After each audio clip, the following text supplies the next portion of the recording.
Hi, I'm just making a quick little video here about my thoughts on the latest Pokemon Presents because I have things to say, and I think it's a good jumping point to come back and make videos again. So I actually woke up just in time for the presentation, but I don't know, in the moment I didn't think there would be anything too interesting. But then I saw a post and saw the big announcement, and I was like, shit, I gotta watch it. So I'll just talk about the direct in order. First off, did anyone else try to read the unknown words? Because I sure tried, and I was like, oh, it doesn't say anything. And here I was totally expecting them to unscramble themselves, but no, it just cuts to the title, so I never really knew what it said until the second time going through it. Anyway, yes, it says Pokemon Presents. So the first announcement was Pokemon Scarlet, Violet, Terra Raids, or whatever. Then we got Pokemon Go. I just recently got back into the game, so I'll probably be happy to get another cute Pikachu. Love collecting those little guys, even though they're all really taking up space. But also, it's my edgy boy Ceruledge. Now that's a Pokemon I'd want to have. I never tried out Pokemon Sleep, but I don't think I've ever felt the need to monitor my sleep, nor would I go to the effort of opening an app every day to do it. Pokemon Masters has some new trainers. I still have the game, and I appreciate all the little lore bits with the characters. Anytime they announce a new red, I'll be there, okay? But anything else, I sleep. Every gamer YouTuber I see really does not like this game, but I still think it's cute. I don't know, like, okay, I don't really care about this game either, but it's not that bad. Pokemon Unite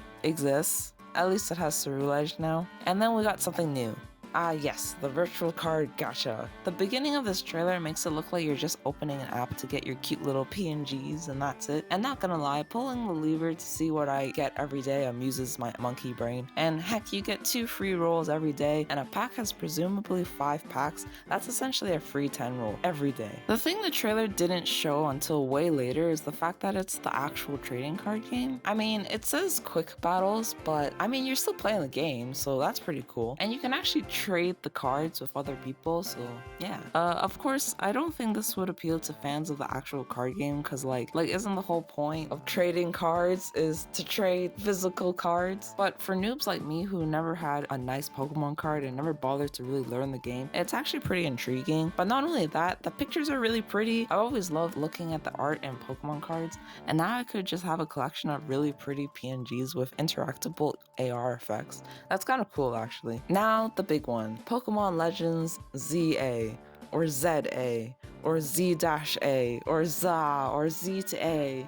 Yet another title the fandom will be arguing about. But to my fellow Z-speaking friends, in Japanese they pronounce Z as Zeto, from the German Z, and you can see this in Dragon Ball Z or One Piece Film Z. So, you know, there's your validation. Anyway, I think even if I hadn't been spoiled already, I could tell this was a Legends game just because they use the same font and paper textured backgrounds like Legends Arceus. The only way I recognized the city was the tower, because, you know, the Eiffel Tower. But the second time going through, you can definitely see the European architecture of the buildings, which might signal something. You could argue that it's Britain too, but I don't think anyone had Sword and Shield in mind. If anything, I might have thought Detective Pikachu or just some other new modern game. And then you see Pyroar, Litleo, Flabebe, Klefki, Furfrou. Those are like the first Pokemon we see passing by besides Pikachu. But also the futuristic look would probably throw people off because all the people look very modern rather than some 19th century looking environments. I guess them being outlines as to indicate the future, like those urban planning mock-ups. And now I just remembered Scarlet and Violet was about past and future. It's just time travel again. But anyway, throughout the trailer, I can see Hawlucha, Gyarados, Dragonair, Molgasquito, and then there's like Sylveon fighting an Aegislash and Heracross and Pinsir. And then it kind of blurs, but there's like Fletchlings and Talonflame. So definitely some Gen 1 Pokemon and a couple Gen 5 Pokemon. And then boom, title screen. The Z definitely mimics Zygarde's cell design, while the A is reminiscent of the Prism Tower, but there's a design on it too that looks more like growing roots, something like Xerneas. The dash is definitely important because they emphasize it appearing on screen. So it's Z to A. I feel like it could be just so they can have Pokemon Z in the title, but it's weird it's not A to Z. Like the Z to A is purposely indicating a sort of rebirth or cycle, going from the end back to the beginning. Actually, looking back, XY was always about life and death, which is like my favorite trope ever.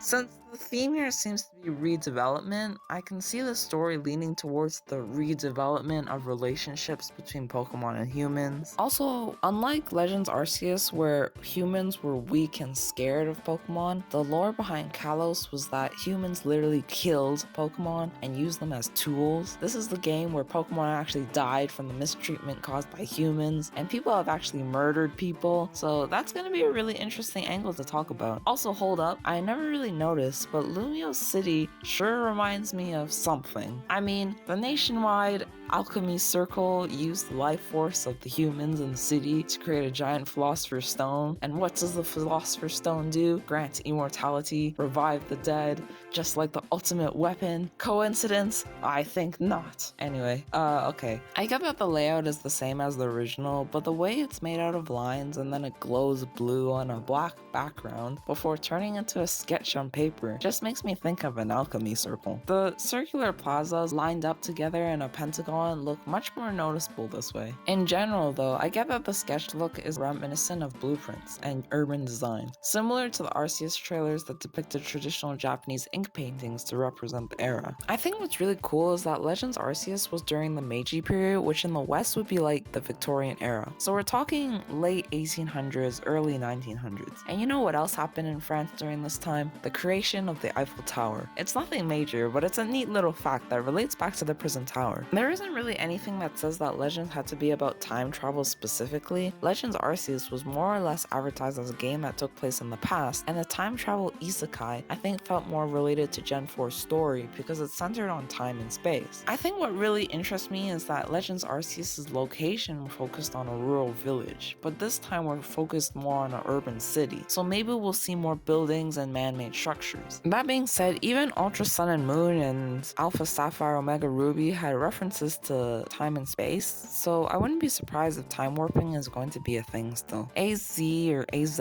still being alive for over 3,000 years is definitely going to be a point where they can do some time bending and references. That or they'll use AZ in the same way as Ingo and repurpose him. Thinking about it though, there were a lot of things about X and Y that I really liked. I mean, first off, unpopular opinion, I loved X and Y. And yes, I liked the story, and yes, Lysander, Lysandre, Fleur de Lis, Mr. Genocide Man is my favorite character. Just know he is voiced by Big Boss in the Japanese Pokemon Masters. I also think his design is really cool, I love the jacket, and he's one of those villains that originally had good intentions and was friends with the professor before turning evil. And he also kind of actually dies, which is pretty rare in Pokemon. I think I just like characters who descend into darkness after realizing the world is a cruel and terrible place and humans suck. You could probably argue that his motives are similar to Cyrus's from Gen 4, but like, it's the presence, man. Cyrus doesn't have anything. I forgot he existed, but this dude is like, he looks cool. He looks like the villain. But anyway, I'm really excited to see some form of Lysander coming back.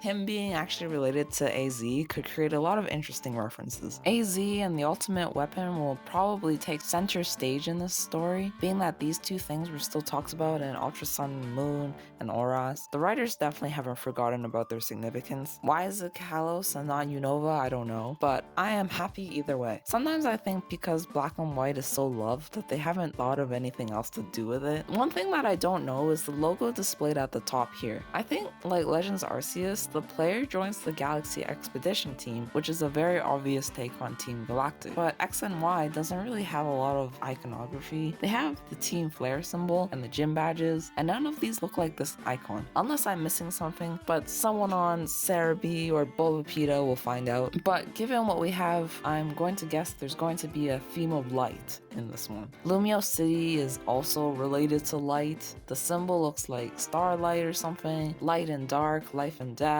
You know.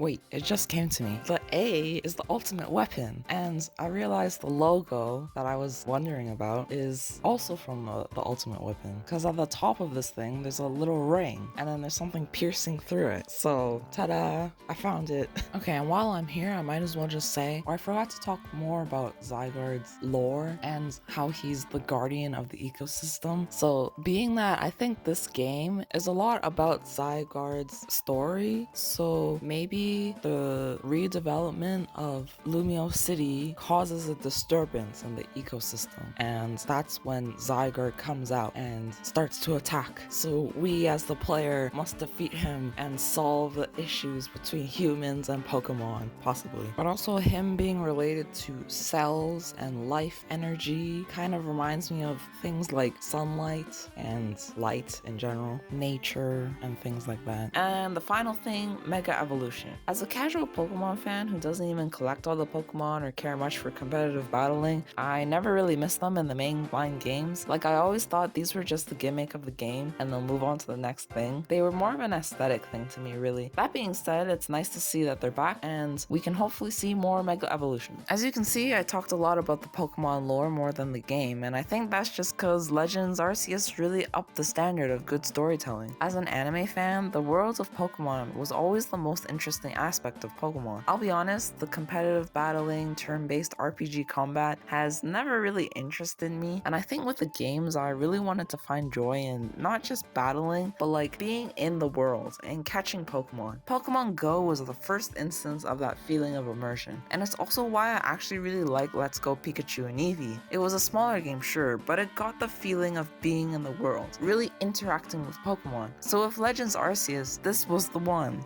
Sort of. It's still not there, but we are so close. Like, despite the lack of facial expressions and animations and overall poor graphics, there are actually funny story beats and clever plot twists. Like, it made me feel something. I love the feeling of sneaking around and catching Pokemon, freely venturing through the different biomes. It was immersive, there was a story, I was interested in the characters, and I felt like a part of the adventure. Legends Arceus did the thing that no other Pokemon game ever really made me feel, and I just want to feel something again, you know?